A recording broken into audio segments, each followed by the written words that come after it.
Hi viewers, ఇప్పటివరకు subscribe చేసుకున్న వాళ్ళందరికీ థ్యాంక్ యూ వెరీ మచ్. ఇక సబ్స్క్రైబ్ చేసుకొని వాళ్ళు కూడా దయచేసి చేసుకోండి, నా రిక్వెస్ట్. సో దట్ ఒక సమ్మరైజ్డ్ అప్డేట్స్ మీకు రెగ్యులర్గా అందించే ప్రయత్నం చేస్తూ ఉంటారు. అయితే యుద్ధం ఆగిపోయింది. ఎస్, మీరు విన్నది నిజమే, యుద్ధం ఆగిపోయింది. ఇది యుద్ధం కాదు కదా అని టెక్నికల్గా అనుకున్నప్పటికీ మన దేశానికి మాత్రం ఇది యుద్ధమే. మతం అడిగి మరీ చంపిన వాడు మరి అలాంటి వాళ్ళని హ్యాండిల్ చేయాలంటే యుద్ధం చేయాల్సిందే. చిన్న చిన్న విషయాలకే మనం రోడ్ల మీద యుద్ధాలు చేస్తాం. అట్లాంటిది దేశం కోసం ఇది ఖచ్చితంగా ధర్మయుద్ధమే. ఇదొక ఎత్తు అయితే, ల్యాండ్, ఎయిర్ అండ్ సీ ఏ వైపులో చూసుకున్నా కూడా భారత్ కాల్పులను ఆపేసింది. అయితే సీజ్ ఫైర్ అని అనే కంటే కాల్పులను ఇప్పుడు ఆపేశాము అని చెప్పుకోవడం అనేదే కరెక్టు. ఎందుకంటే director general of military operations Pakistan నుండి మన డీజీఎంఓకి ఫోన్ చేసి దండం పెట్టుకొని బతిమాలుకొని మొత్తానికి సీజ్ ఫైర్ చేసే ప్రయత్నం చేద్దాము అని చెప్పుకున్నాక భారత్ కూడా తక్షణమే ఆపేసింది. ఈవెన్ పాకిస్తాన్కి కూడా తెలుసు భారత్తో పెట్టుకోలేమని. సో ఏదో రకంగా విరమించుకుందాం అని చెప్పి విరమించుకొని ఇప్పుడు పాకిస్తాన్ ఎయిర్ స్పేస్ కూడా మొత్తానికి అన్ని ఏరోప్లేన్లకు పూర్తి అంటే ఎటువంటి రెస్ట్రిక్షన్స్ లేకుండా సో అన్నిటినీ కూడా మెల్లిగా విత్డ్రా చేసుకుంటుంది పాకిస్తాన్.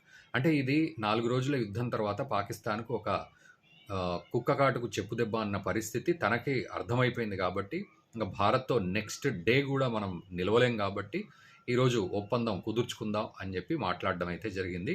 సో డొనాల్డ్ ట్రంప్ మధ్యవర్తిత్వం ఎంతవరకు జరిగిందనేది మన భారతదేశ ప్రభుత్వం అయితే చెప్పలేదు, కానీ డొనాల్డ్ ట్రంప్ చెప్పుకున్నాడు. బట్ ఏదేమైనా భారత్ మాత్రం సీక్వెల్గా రెడీగా ఉండాలి అనేది మాత్రం చెప్తోంది, పాకిస్తాన్కి వార్నింగ్ ఇస్తోంది.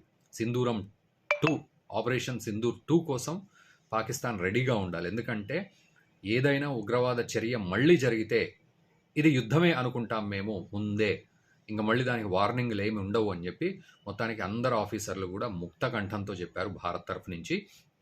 సో ఇక ఈ మధ్య కాలంలో కాదు, ఇంకొన్ని రోజుల వరకు, నెలల వరకు కూడా పాకిస్తాన్ కానీ ఏ ఉగ్రవాది కానీ అసలు ఎలాంటి ప్రయత్నము చేయడు. ఎందుకంటే మళ్ళీ ఇలాంటి సింగిల్ ప్రయత్నం జరిగినా కూడా అది యుద్ధం కిందకే భావిస్తామని భారత్ చెప్తోంది. అంటే సింధూర్ ఆగిపోలేదు, కేవలం మేము ప్రస్తుతానికి హోల్డ్లో పెట్టాం, దీని సీక్వెల్ ఖచ్చితంగా ఉంటుంది అని ఒక గట్టి వార్నింగ్ అయితే పాకిస్తాన్కి వెళ్ళింది.